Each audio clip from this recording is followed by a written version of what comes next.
Es tehmu cek oke ra? Masih. Ya kono didol goblok.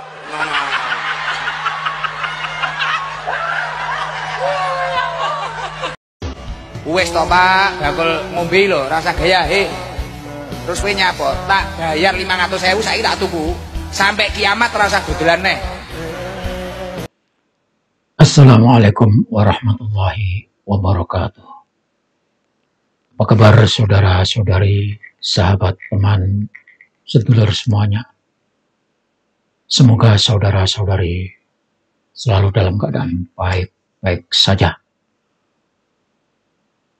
Saudara-saudari, tersebut di awal cuplikan tadi adalah contoh Gus-gus yang tidak pernah hidup melarat, yang tidak pernah mengalami menjadi orang kecil, karena mereka disebut Gus sudah pasti hidup di dalam keraton kerajaan pesantren, setidaknya di mana pesantren itu berlaku feodal, di mana anak kiai selalu dihormati, dimanja, apapun yang diinginkan selalu keturutan.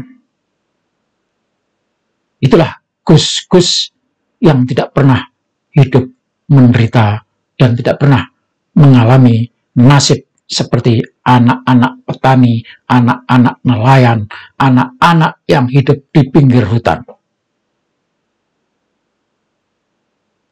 Lebih dari itu, Gus-gus tadi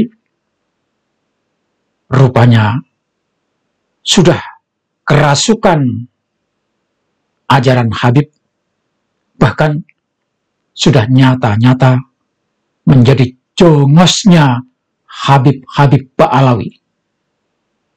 Gus Kausar juga membela Ba'alawi. Gus Miftah juga pembela Ba'alawi.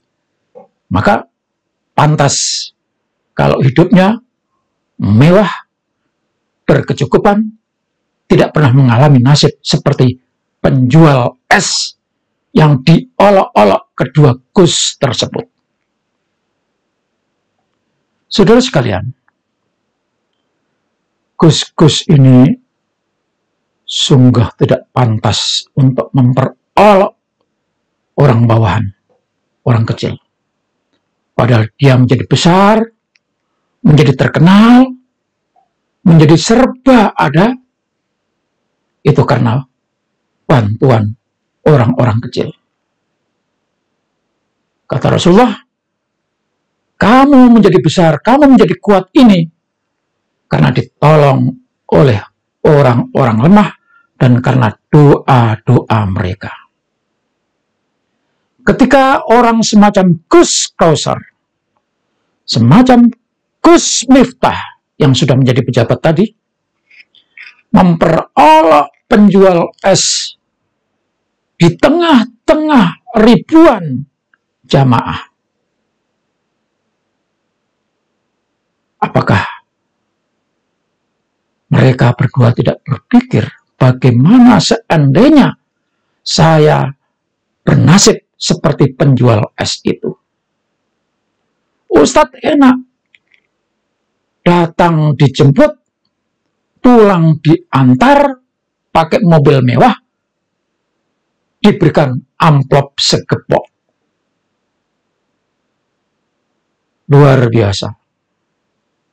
Tetapi coba, ketika sesudah Gus-gus tadi menyampaikan olok-olokan, menyampaikan penghinaan terhadap orang kecil, penjual es, lalu tiba-tiba penjual es itu minta waktu maju ke depan.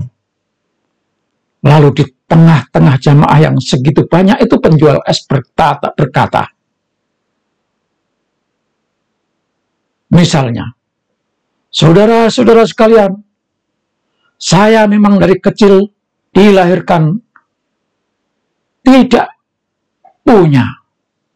Orang tua saya orang biasa, orang melarat.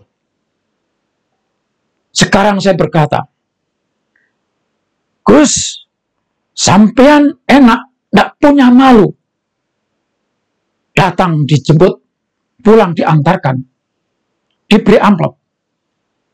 Terus amplop sampean yang segitu banyak itu, sampean manfaatkan untuk apa? Sampean tidak malu. Sampean tidak pernah menjadi orang miskin seperti saya. Lalu setelah berpidato ngomong seperti itu, tukang es bilang, saudara-saudara, saya dipermalukan di hadapan jamaah ini. Bagaimana saya kalau membalas, mempermalukan ustadz ini? Lalu disebutkan salah satu aibnya misalnya. Coba bayangkan saudara. Ini masalah kesempatan. Maka orang-orang yang diberikan kesempatan untuk menjadi orang beruntung, hormati, layani orang-orang miskin itu. Kalau tidak bisa memberikan, bantulah dengan doa. Mungkin Gus-Gus tadi tidak pernah menjadi pedagang.